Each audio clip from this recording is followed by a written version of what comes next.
Hello everyone, welcome back to the channel. I'm truly grateful you've joined us again today.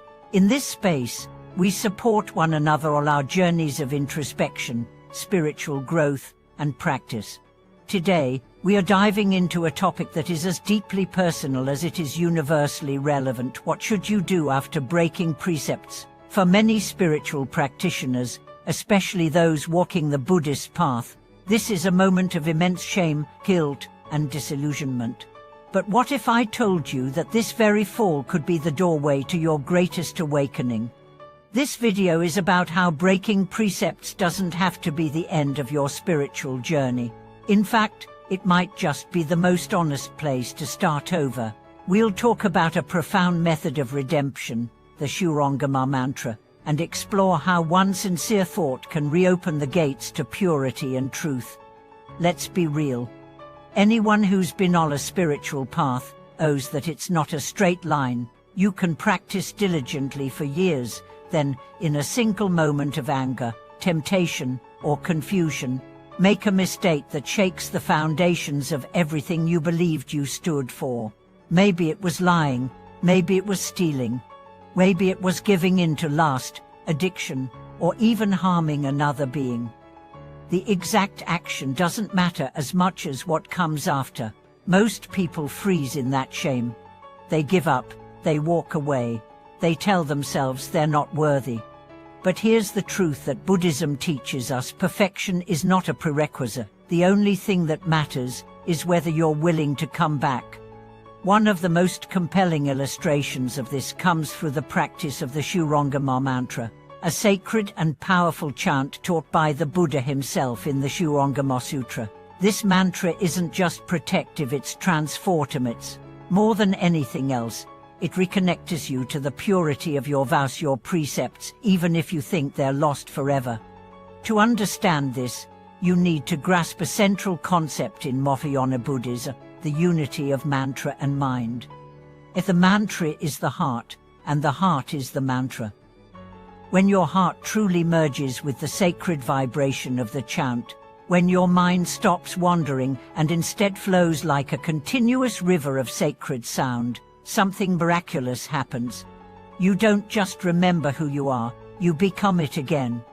Let me take you into the life of a monk whose story I hope stays with you. In his early years, he violated some of the most serious vows. The shame consumed him.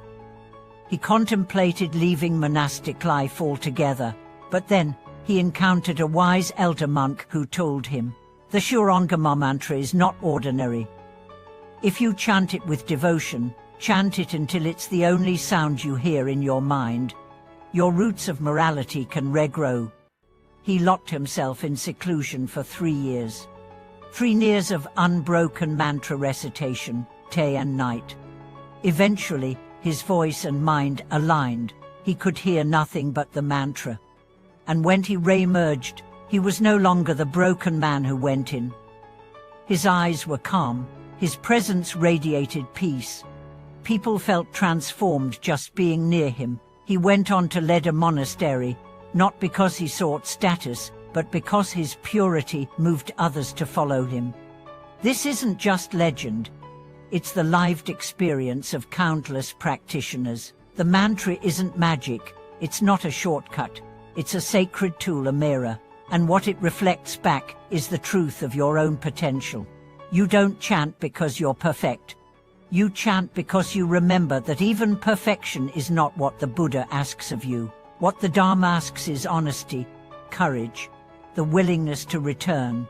Too often, we confuse spiritual discipline with the pressure to never make a mistake. We forget that the Buddha's message was one of healing, not punishment.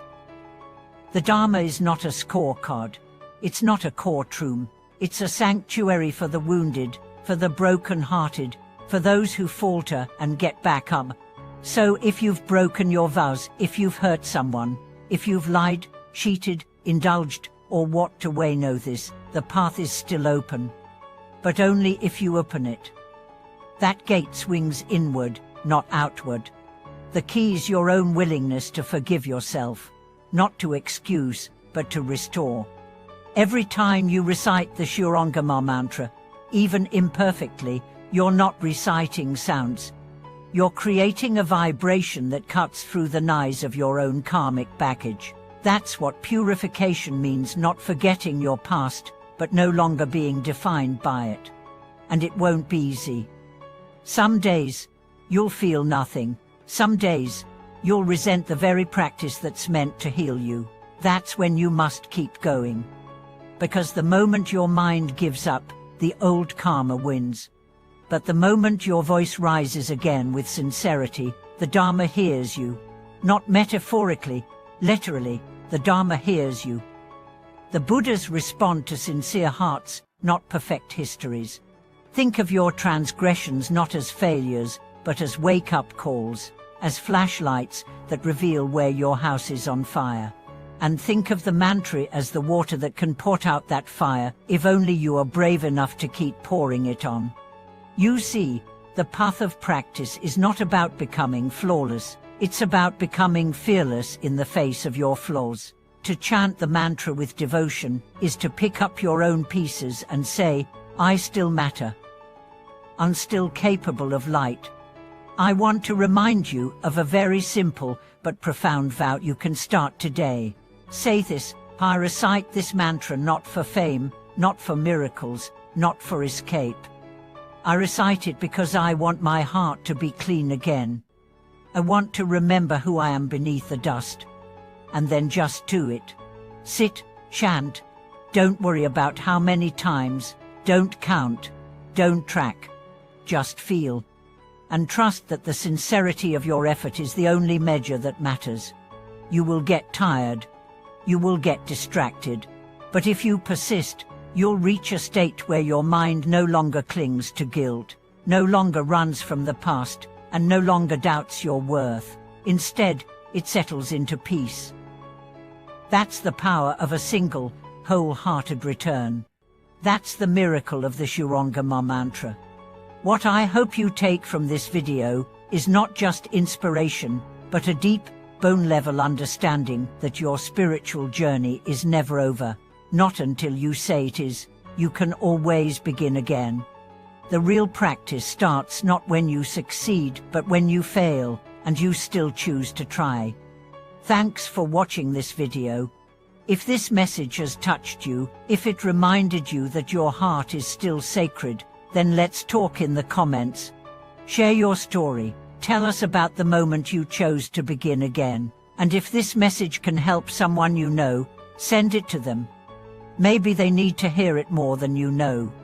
Don't forget to subscribe, like this video, and share it with others. This community thrives because of you.